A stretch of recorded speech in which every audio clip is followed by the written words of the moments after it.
The Ticonderoga-class cruiser is one of the most heavily armed warships ever built. 122 missile tubes, the powerful Aegis combat system, enough firepower to destroy a small country.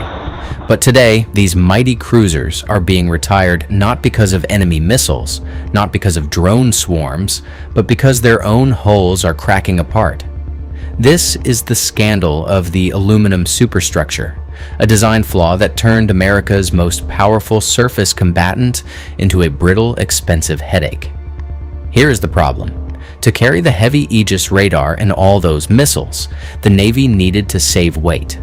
So they built the upper part of the ship, the superstructure, out of aluminum instead of steel. Aluminum is lighter, but aluminum and steel expand and contract at different rates when heated by the sun or stressed by waves. Where the steel hull meets the aluminum superstructure, constant flexing creates microscopic cracks. Over years of pounding through rough seas, those cracks grow and grow and grow. Sailors reported seeing cracks appear around hatches, around weapon mounts, even along the main deck. Some cruisers had to be limited to lower speeds, unable to keep up with the carrier strike group they were supposed to protect.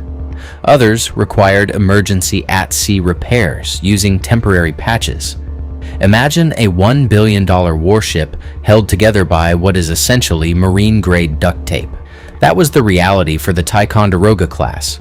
The Navy tried to fix the problem. They spent hundreds of millions of dollars on structural reinforcements, welding steel plates over the aluminum joints and applying special coatings. But the cracks kept coming back. The ships were simply worn out. Now, almost the entire Ticonderoga-class is being retired, years earlier than planned.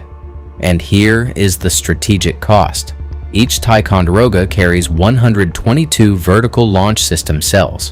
When one cruiser retires, the Navy loses 122 missile slots.